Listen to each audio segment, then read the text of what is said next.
আমরা স্বপ্ন পূরণ করতে চাই। ছায়া প্রকাশনী, শিক্ষক শিক্ষিকা ও ছাত্রছাত্রীদের প্রথম পছন্দ। রি মানে সাহসী কিছু, হটকে কিছু। সে অভিনয় হোক বা ব্যক্তিগত জীবনযাপন, মানে এতদিন রিকে এমনভাবেই দেখে এসেছে দর্শক।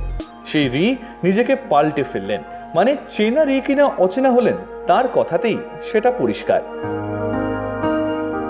For my own lifestyle, I think for an actor or for anybody, I think আমাদের যেরকম স্ট্রেস লেভেল তাতে একটুখানি ডিসিপ্লিন হওয়া দরকার। তো আমি বেশ ডিসিপ্লিনড হয়েছি আমার মনে হয়, এবং তাদের ফোকাস আমার বেড়েছে এবং আমার মনটা অনেক শান্ত হয়েছে।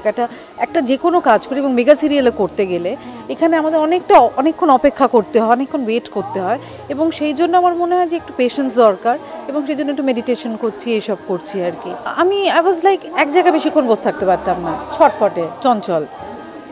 তো এইটা আস্তে আস্তে বোধ হয় যেরকম কাজ সেরকম নিজেকে পাল্টাতে হয়, বদলাতে হয়, এই আর কি।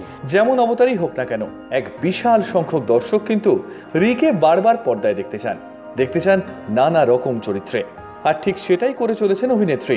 কখনো ওয়েব সিরিজ, কখনো ছোট পর্দা, কখনো আবার বড় পর্দায় ফিরে আসছেন তিনি।